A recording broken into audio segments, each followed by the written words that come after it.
Hey friends, you're tuned in to the Learn or Be Learned podcast, a show where wisdom meets curiosity in order to discover the human experience.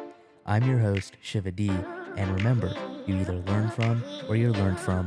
Now, let's get back to the show.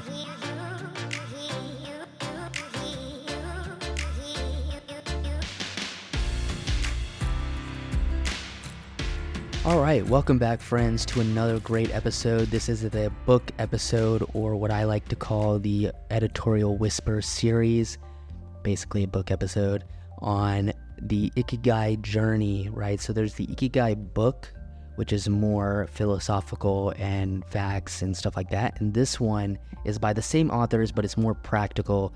And I actually started with this one first. I'll probably go backwards and then do an episode on that maybe. But I wanted to do this episode because I wanted to see the actual points of what I need to do and the takeaways. And there's actually a whole lot. There was 35 key factor points. And don't worry, don't stress. I'm not going to go through all 35. I actually picked 5 of the most important ideas here, but you're probably not surprised because you saw it in the title. Now I feel a little dumb for saying it, but I'm going to keep it in. I'm not going to edit this out because I think it's a little funny, but we're going to keep going, right? So let's dive deep into it. These are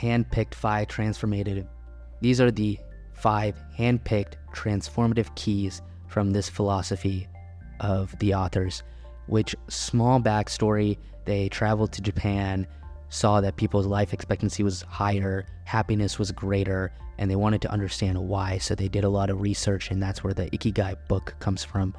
And Ikigai is a really important idea of finding the interdisciplinary connections between what you love to do, what you need to do, what makes you money, and something else. But like I said, that's for another episode where maybe I'll go more into the philosophy of the book and of the concepts. But here, let's jump right into the 5 key takeaways. Takeaway 1, new habits.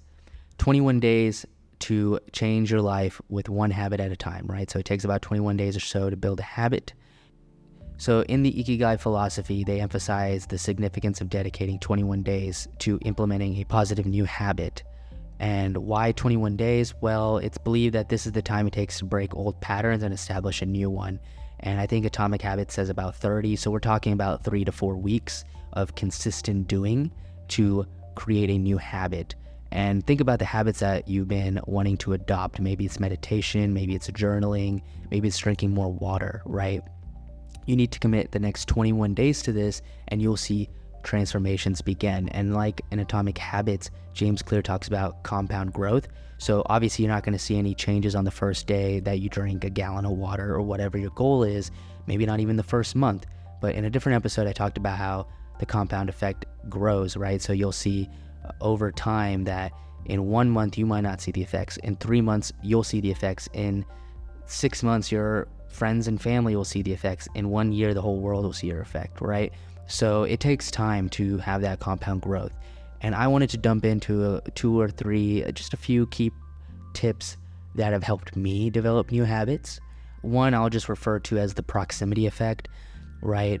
So if I have a vitamin I need to take every day that I constantly forget, I will put it next to the fridge, or I'll put it next to my water bottle, or I'll put it on my desk. Somewhere I go every day that I'll see. Actually, I loved this example from Time Wise by Amantha Imber. She suggested that you associate, she was actually referring to gratitude, which could also be a habit, right? So that you're trying to develop. So her instance was that, for example, every time you put in the password to your computer, you have to say one thing that you're grateful for. You know, you can say it in your head, but that was her way of creating a habit from something monotonous that she was doing all the time. And I thought that was really interesting because sometimes for me, even to sit down and just start doing a gratitude journal is a bit, foreign to me. I can't just sit down and do it because there's resistance. And that's essentially why habits are difficult to build. It's about finding where the resistance is and how to break that resistance. And for me, that idea helped so tremendously, which was the computer idea. That's the exact way I like to do it. takes 5 extra seconds, just close your eyes, say something, and move forward, and it helps immensely. And obviously, you don't have to do it all the time, but doing it as frequently as possible can help. And so proximity effect is huge. Associating it with something monotonous is a great idea, such as what Amantha Imber had suggested. Another one is, what is it called? Habit stacking. James Clear refers to this as habit stacking, where let's say you brush your teeth every day, at least hopefully, right? Anyways, you're brushing your teeth, but you need to floss every day, and you're not flossing. Well, now you habit stack and you floss immediately after brushing. So you can always stack habits with habits you're already doing in order to add new ones, right? Let's say you're always drinking a detox tea, or you're drinking some sort of tea, or you're drinking your coffee every morning, which I know is a big one for a lot of people. You're drinking your coffee every morning. That might be where you stack the habit to, or take your vitamins, right? So whatever it is. Another last pointer that's really helped me is having a tracker, getting in the habit. I know for some people this doesn't work because that's a habit in itself to open the app every day, but I got in the habit of opening the app every day because I check my calendar, I check my email, I'll check that app as well. I habit stacked that, and then now it's second nature for me to open that habit app, and then I'll have like 10 habits, right? Like drink water, make sure you drank this much water, make sure you meditated, make sure you read some pages in a book, right? So things like that, and those pointers have really helped me. So number 2, we're going to jump right into the next point, is prioritizing the important things over the urgent ones. So actually 2 episodes ago, I kind of referenced this and talked about the Eisenhower matrix. And so former US President Eisenhower, obviously as a president, has a lot on his plate, and a lot of people focus on the urgent and important category of the matrix. So there's 4 quadrants that he distinguishes tasks in. So imagine a square blocked into 4 parts, right? So top left, we have important and urgent. Top right, we have urgent but not important. Bottom left, we have important and not urgent. And then bottom right, we have not important, not urgent. And if you couldn't follow that, which is a little confusing, just Google the Eisenhower matrix and you'll see the diagram for yourself. But essentially, we all try to force our stuff into quadrant 1, which is important and urgent, because it makes us feel accomplished, it makes us feel like we're getting somewhere. But oftentimes, it's the stuff in the not urgent but important category, so quadrant 2, that we neglect. So things like exercise would be considered important but not urgent, right? Because one day of missing exercise is not going to end the world. But it's that compound growth of doing the non-urgent stuff, which is what builds character, builds you, right? Builds you to your better, higher self. So, and I think in our fast-paced world, we're always prioritizing urgency and urgent things, and it makes us feel better to clear our email inbox and things like that, right? But in the Ikigai journey, they teach us that we need to differentiate between what is urgent and what's truly important. So remember, not everything that demands your attention deserves it. So take a moment, reflect on the daily tasks, and prioritize those that align you with your long-term goals and values. Point 3, recalling your life's greatest hits. I think this one is awesome. It's so important because I was talking to this friend about the idea of confidence, and confidence is essentially developed through the idea of competence, right? A competent person is a confident person, and how you develop competence is by having a stack of undeniable proof. I believe Alex Hormozy actually said this. Developing competence, and therefore confidence, is having a list of undeniable proof of essentially your life's greatest hits, right? Things that will remind you that I'm the man, or I'm the person, right? I'm the one that did all this. This is me, right? This wasn't you. This wasn't anybody else. Nobody dragged me through that. That was me. That kind of list is what you need. And if you don't have enough of that, then that should be your main goal if you're working on confidence, right? Because confidence comes from competence. You might say, but Shiva, my lack of confidence is in my appearance. It's from not, dressing well or something like that, right? Well, in that circumstance, then that's a lack of competence in understanding your outer appearance. And this isn't to, dog on you or say something ill or negative about you. This is to open your eyes that there's always an incompetency that leads to a lack of confidence in something. And obviously insecurity is different from confidence, right? So if you have like a scar on your face or something, like that's different, or a scar on your arm that you're insecure about.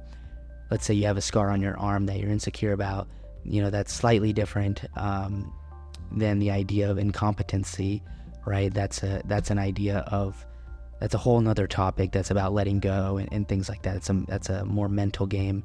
But what we're talking about here is things that can be fixed to enhance your competency, to enhance your confidence, which the list of recalling your life's greatest hits will for sure do, right? So that's kind of where we are headed, and we're not really talking about insecurities here. But these are the moments of pride, achievement, joy, all these things that, that you can reminisce about. These are the moments that will boost your morale, but also remind us that we are capable, that, we are the ones that got through that. And I think that's the part. So whether it was that promotion that you worked hard for, or a personal project you completed, or something that nobody thought you could do that you did, or even something small, a small act of kindness, all of these are great hits. The list will grow, and this will grow your confidence with it. And honestly, I believe this will also fuel your journey ahead. Number 4, we got the digital detox. So the digital detox, establishing screen-free time. I think this is so important. I actually culprated this myself, needing more digital detox. I actually recently switched to reading on physical books. I used to read on my iPad, and I'm like, oh, this is convenient. I can have 50 books on an iPad. But what ended up happening was, it's even more time on a screen. It's draining there's that mental fatigue of always looking at a blue light screen and stuff. So it's actually been really calming to read from an actual book. The only downside is obviously it's a bit more expensive, but libraries exist and things, so there is ways around that.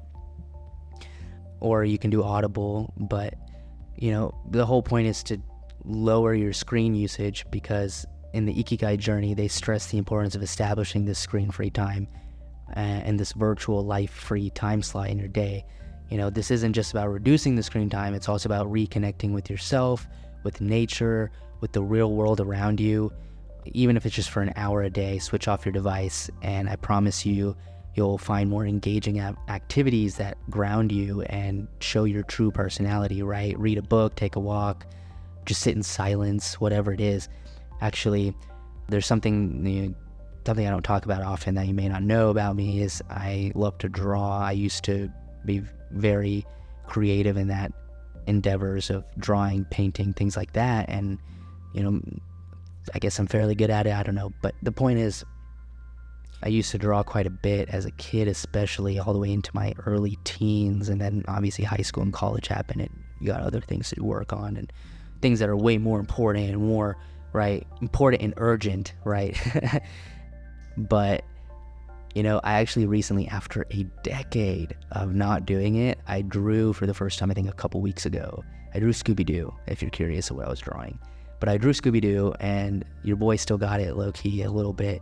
But the point is, I actually felt really at peace. I felt like the hours were just melting away. I could have spent the whole day on it. And although I wish I could, obviously I still got things to get back to. So something from Time Wise, the book I just finished, they talk about having Sunday off, or having a time period off to just relax.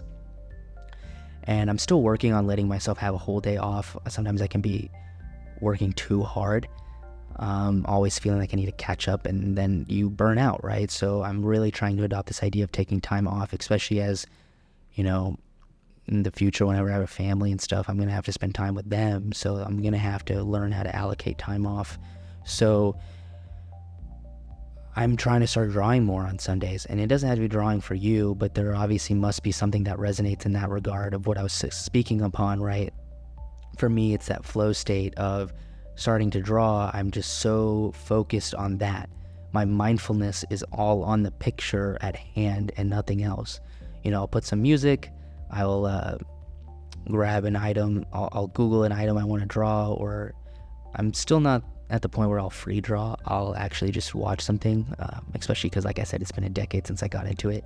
But, for you, maybe it's hiking, maybe it's archery, right? Whatever it is, there's something for everybody that puts them in that flow state, that mindfulness state. And I think that's so important to take some time off and do that, because it really grounds you. And this idea of grounding is very underrated, because otherwise you'll burn out. And I've done it. I've burnt out. I've done it before. I studied for the MCATs, and I learned how many subjects. There was like 8 subjects in the MCATs, and at that point in life, I had only finished 3 subjects in school, and I learned 5 subjects on my own in a span of 3 months. So 5 semesters worth of subjects in 3 months, and took 8-hour practice exams weekly. And man, after I finished all that, I was so burnt out. I was working like 12, 14 plus hours a day studying.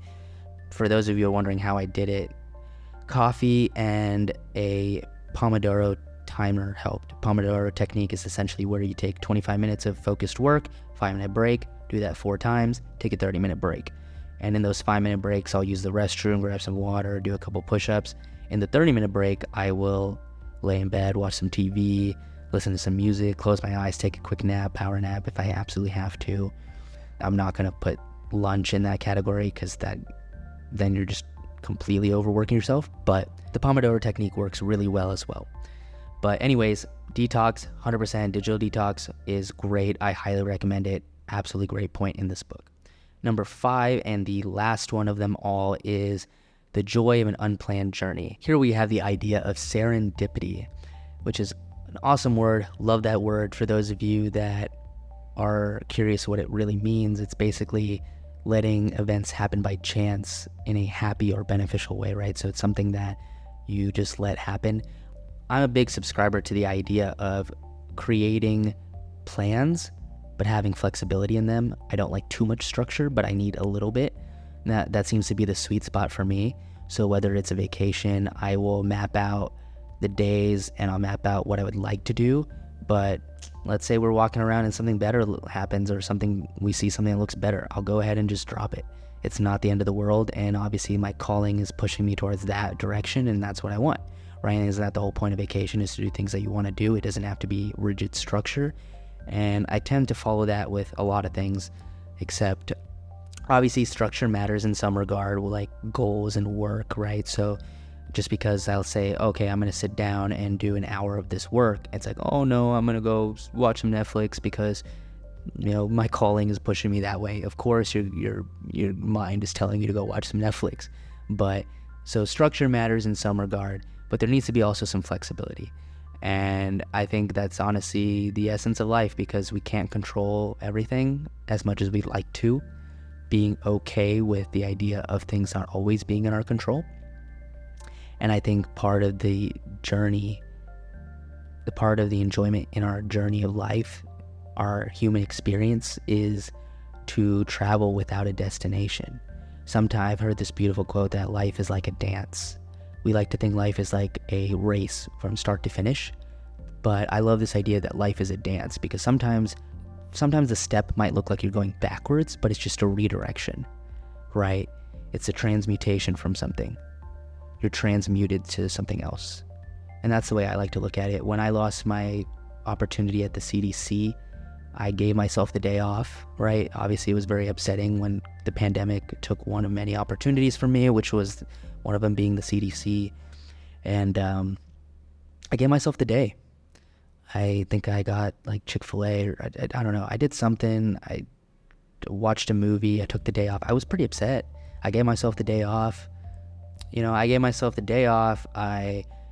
But only one day, right? Keep in mind, some people will sulk about things for a long time. And, I've been like that. I've done that in the past. I'm not saying I'm perfect, but I've learned to not do that type of stuff anymore. So I gave myself the day off, because obviously we're human and we need to recalibrate. Sudden shock of ideas. We're human, right? And part of the human condition, human nature, is not liking change. So obviously you need to recalibrate. So I took the day off, ate my favorite food, watched some TV, relaxed, And then the next day, right back at it. I was like, okay, what can I do from here? What is my next step that I can do to better my life? And that ideology has helped propel me without kind of sulking in things that go wrong, because now I quite understand that life happens for you, not to you, right? Everything, I believe, has a purpose, and there's always a reason, and sometimes you can't see what's on the other side of the hill, and oftentimes it's better, right? Like I said, it's redirection. So you don't necessarily need to book a ticket to a whole new city or do something drastic to change your day to day, right? So it's like, well, Shiva, what can I do? This is a cool point, but how does this impact my life? I think little things like taking a different route home or taking a different route when you go on a walk, trying a new hobby, letting go of control in areas that you like control can be very interesting. I have these friends, they were former US Olympians, and they are the most spontaneous people, and I loved it. We were at a Tony Robbins leadership event, and they were like, okay, there's a sumo wrestling thing happening. I've never been, let's go. And most people didn't actually come with us. It was just me and them. And I was like, I'm down. I've never experienced it. Let's do it. And it was absolutely not in my plan at all. And it was such a cool opportunity. It's a cool time to bond with them. And it was a great experience, right? So little things, right? Just let go of control and see what happens, because I think sometimes you'll be pretty surprised. And although it was, it was like what, WWE, it was basically like a scripted performance. It wasn't really like the natural, legit sumo wrestling, but it was a really cool experience. They taught us words and meanings and the rules of sumo wrestling, and then also I got to bond with some amazing people, some people that I'm genuinely grateful that I got to meet. So shout out Tony. I don't know if you'll ever watch this, but shout out Tony for being awesome, and Darcy. You guys are great. You're great people. But anyways, there you have it, guys. Thanks for listening to the 5 transformative key points from Ikigai Journey to supercharge your personal growth. Remember, life is a journey. It's a dance. It's not a destination. And with Ikigai philosophy, you're equipped with a compass that will always point you towards growth, happiness, and fulfillment. Thank you for tuning in, and if this resonated with you, please share it, like it. If any of these key points you found value in or resonated with you, please share this with somebody that you think will also get value, and I'm really grateful for the time you invested here, and I hope it provided you with some fruitful returns. So until next time, keep growing, guys. And remember, everybody, you either learn from or you're learned from. Thanks.